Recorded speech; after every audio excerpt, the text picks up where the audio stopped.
It is the 5th of June, 1944.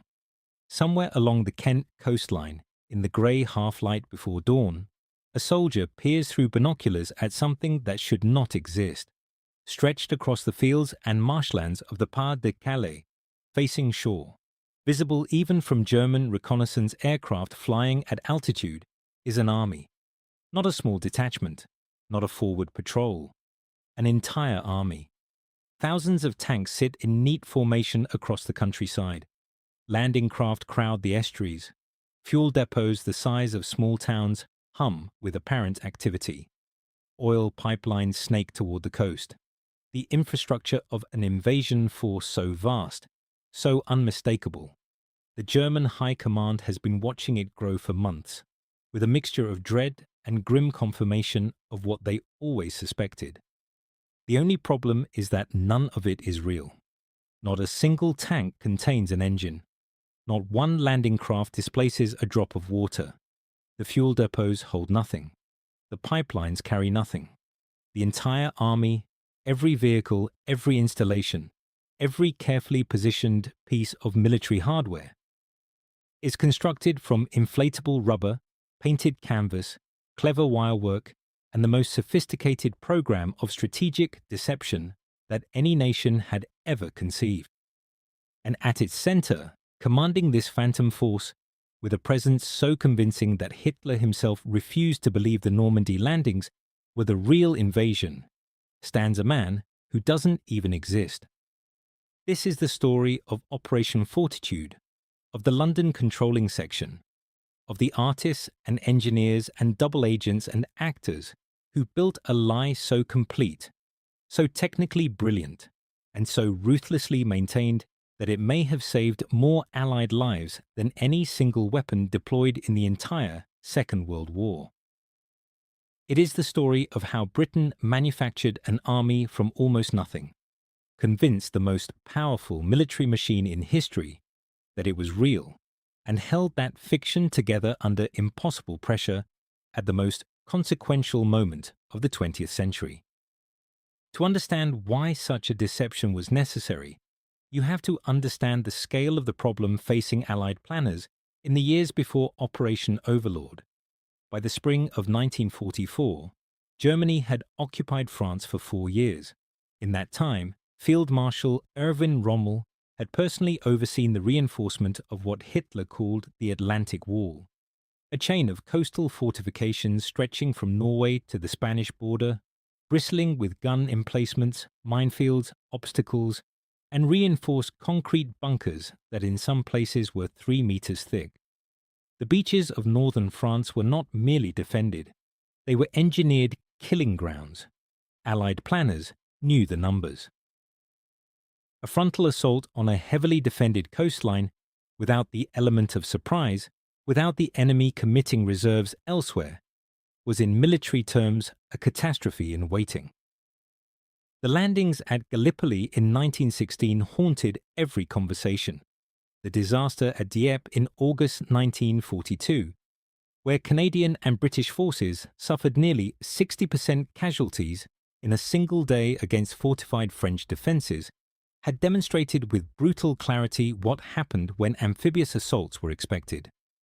Of the approximately 6,000 men who landed at Dieppe, nearly 4,000 were killed, wounded, or captured within hours. The Germans had simply been ready. For Overlord to succeed, the Germans could not be ready. They couldn't be allowed to concentrate their armoured reserves on Normandy, and that meant they had to be looking somewhere else. The question that fell to a small secretive department within the British War Cabinet offices, the London controlling section, operating under the command of Colonel John Bevan, was not simply how to mislead the enemy. It was how to build a belief so deep, so reinforced by evidence from every direction, that even when the real invasion began, the Germans would still think it was the diversion. The solution they devised was not a single trick, it was a system.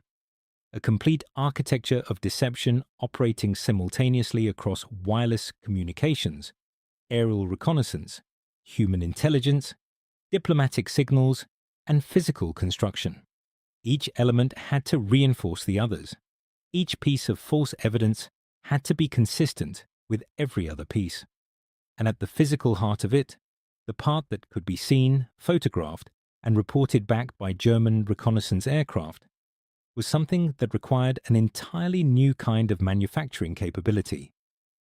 The Visual Deception section of the British Army, working in close coordination with the Special Means Committee, and drawing on talent from the theatre industry, the film industry, and the engineering corps, set about creating what amounted to a props department for the largest stage production in history. The challenge was specific and demanding. German Junkers Ju-88 reconnaissance aircraft flew at altitudes between 6,000 and 9,000 meters. From that height, through the lens of a Zeiss aerial camera, a real Sherman tank and a convincing replica had to be indistinguishable. The margin for error was essentially zero. The primary solution came in the form of inflatable decoys, developed and manufactured largely through a collaboration between the Camouflage Directorate and civilian rubber manufacturers, several of whom had peacetime experience producing large inflatable structures for industrial use. The tanks, designated as dummy versions of the Sherman M4 and the British Churchill, were constructed from vulcanized rubber panels, fitted over a lightweight steel or wooden frame where ground inspection was a risk, and inflated using small portable compressors.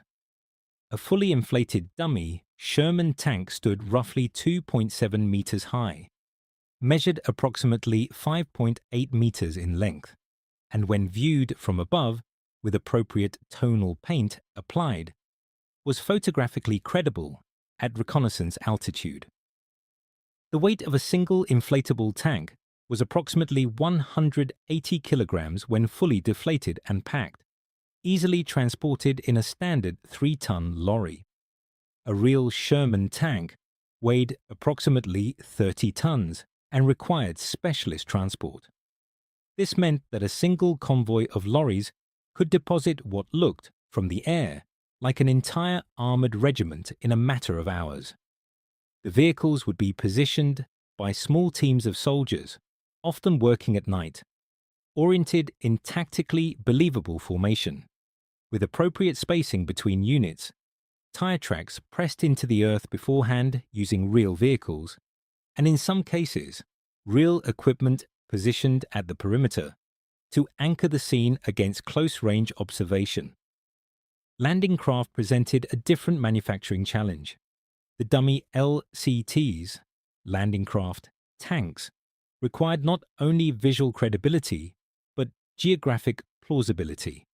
They had to appear moored in actual waterways, visible to aircraft following the Thames estuary and the rivers of Kent.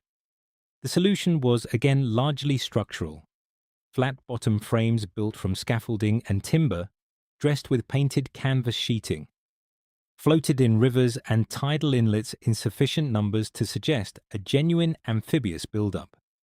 Some estimates, and it must be stressed that many production records from this program remain either classified or were deliberately destroyed, suggest that upwards of 250 dummy landing craft were deployed across southeastern England at the program's height. The oil storage and pipeline infrastructure created for the deception was perhaps the most technically ambitious element. The fictional pipeline, given the name Pluto in its deceptive context, before a real pipeline of that name was later constructed, was partially visible from the air as a series of surface-mounted pipes snaking toward the coast near Dover. A large dummy pumping station was constructed in the Romney Marsh area, and photographs of it subsequently appeared in German intelligence reports as confirmation of a major fuel infrastructure buildup. Colonel David Strangeways, who commanded the deception units in the field, later described the construction as resembling a full-scale film set, with the crucial difference that the audience was an enemy air force rather than a cinema crowd. If you are finding this interesting, a quick subscribe helps more than you know. None of the physical deception would have worked in isolation. The genius of Fortitude, and it is not an exaggeration to use that word, lay in the system that surrounded the dummy army with corroborating evidence from every conceivable direction. The physical constructions gave German photo interpreters something to find, but to make that finding feel like confirmation rather than discovery, the information had to arrive through multiple independent channels simultaneously.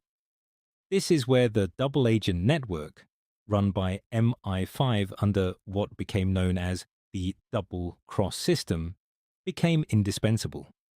By 1944, British intelligence had achieved something almost without precedent in the history of espionage. Every single German agent operating in Britain had been identified and was either imprisoned, executed, or, most valuably, turned. Men like Juan Puyol Garcia, codenamed Garbo, who had invented an entire network of fictional sub-agents and was feeding fabricated intelligence reports to the Abwehr from his home in North London, became the human voice of the Phantom Army. When German intelligence in Berlin received a report from a trusted source describing lorry convoys moving through Kent, tank parks near Dover, and unusual activity around the ports of Folkestone and Ramsgate, those reports were landing on desks alongside aerial photographs showing precisely those things. The Phantom Army itself was given a name, a command structure, a headquarters, and a commander. The first United States Army group, FUSAG, was headquartered fictionally at Patton's supposed command post in southeastern England. General George S. Patton, the most feared and respected American armored commander in German military estimation, was publicly and loudly associated with FUSAG. The Germans knew Patton. They respected him. They feared what he might do with an army. The idea that the Americans would waste him on a secondary operation was, to German minds, inconceivable. Therefore, wherever Patton was, the real invasion must follow. By comparison, the German deception efforts on the Eastern Front, the various Maskirovka countermeasures they attempted, and largely failed to execute effectively, never achieved the integration of physical, electronic, and human intelligence that the British program delivered. The Americans, for their part, had developed impressive camouflage and deception capability through units like the 23rd Headquarters Special Troops, the so-called Ghost Army. But the Ghost Army operated at the tactical level, disguising individual unit movements and positions. Fortitude operated at the strategic level, manufacturing not a position, but an entire theatre of war. The scale differential is significant. Ghost Army operations typically involved a few thousand personnel deceiving enemy forces at the divisional level. Fortitude South involved manufacturing a fictional army group of 150,000 men and convincing German high command to hold its strategic reserve for weeks after the real landings had begun. The Germans never built anything comparable in the West. Their deception operations were generally simpler constructions. Dummy aircraft on airfields, occasional use of inflatable artillery. Without the surrounding architecture of false signals traffic, turned agents, and coordinated visual confirmation that made Fortitude so lethal. The impact of Fortitude on the actual outcome of the Normandy landings is one of those historical questions where absolute certainty is impossible, but the available evidence points consistently in one direction. On the 6th of June, 1944, when Allied forces began landing on 5 beaches in Normandy, German High Command held back the 1st SS Panzer Corps and significant elements of the 15th Army in the Pas-de-Calais. Hitler personally refused to release these reserves on the morning of D-Day, overruling subordinate commanders who wanted to commit them immediately. The reason, drawn directly from intelligence assessments that were themselves built on the reports of double agents and the photographs of dummy armies, was that the German High Command believed Normandy was a feint. The real blow, they were certain, was still coming at the Pas-de-Calais. The reserves were held for 7 weeks, 7 weeks in which the Allied lodgment in Normandy was secured, reinforced, and expanded to the point where it could no longer be thrown back into the sea. Field Marshal Gerd von Rundstedt later told interrogators that the failure to commit armoured reserves on the 6th and 7th of June was in his view the decisive error of the entire campaign. Garbo, Juan Pujol Garcia, sent his most important message on the evening of D-Day, warning his German handlers that the Normandy landings were a deception and urging them to maintain the Pas-de-Calais defences. So trusted was Garbo by this point that the message was relayed directly to Hitler. The Führer, according to records uncovered after the war, was persuaded the Phantom Army had done its work. Surviving physical evidence of the deception program is sparse, as one might expect from a project built to disappear. A small number of inflatable dummy tanks were preserved after the war, and examples can be seen at the Imperial War Museum in London and at the D-Day Story Museum in Portsmouth. The latter holds one of the most complete surviving examples of a dummy Sherman, still capable of being inflated, which gives some sense of the physical reality of an object that once, from 6,000 meters in the sky, looked indistinguishable from 30 tons of American steel. The London controlling section was quietly dissolved after the war. Its records were classified for decades. Many of its operatives never spoke publicly about their work. Colonel Bevan was appointed Companion of the Bath and returned to his career in the City of London. Garbo received both an MBE from the British government and the Iron Cross from the German one, the only man in the war to be decorated by both sides, and subsequently vanished into obscurity in Venezuela, his true identity not publicly confirmed until 1984. The technical staff who built the dummy tanks, who sewed the canvas landing craft, who laid the dummy pipelines across the Romney Marsh, most of them returned to peacetime employment in theatre workshops, rubber manufacturing plants, and engineering firms.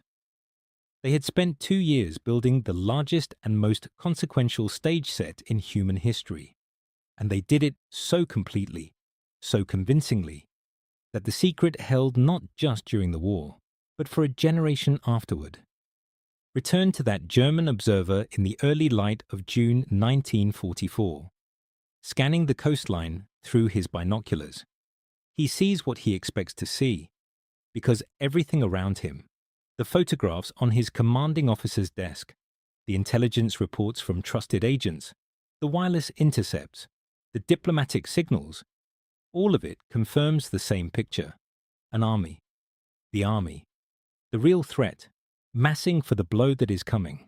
He cannot know because he has no reason to suspect that the tanks will not move because they cannot move, that the landing craft will not sail because they will not float, that the general commanding this force exists only in reports written by a Spaniard sitting in a house in North London, inventing everything. The beach at Normandy is being taken right now. Men are dying in the surf of Omaha and fighting through the dunes at Golden Sword. The whole course of the war in Western Europe is turning on what happens in the next 12 hours, and it is turning in no small part because a group of British engineers, artists, and intelligence officers convinced the Third Reich to stare at the wrong coastline. The Germans were looking for an army. Britain gave them one. It just happened to be made of air.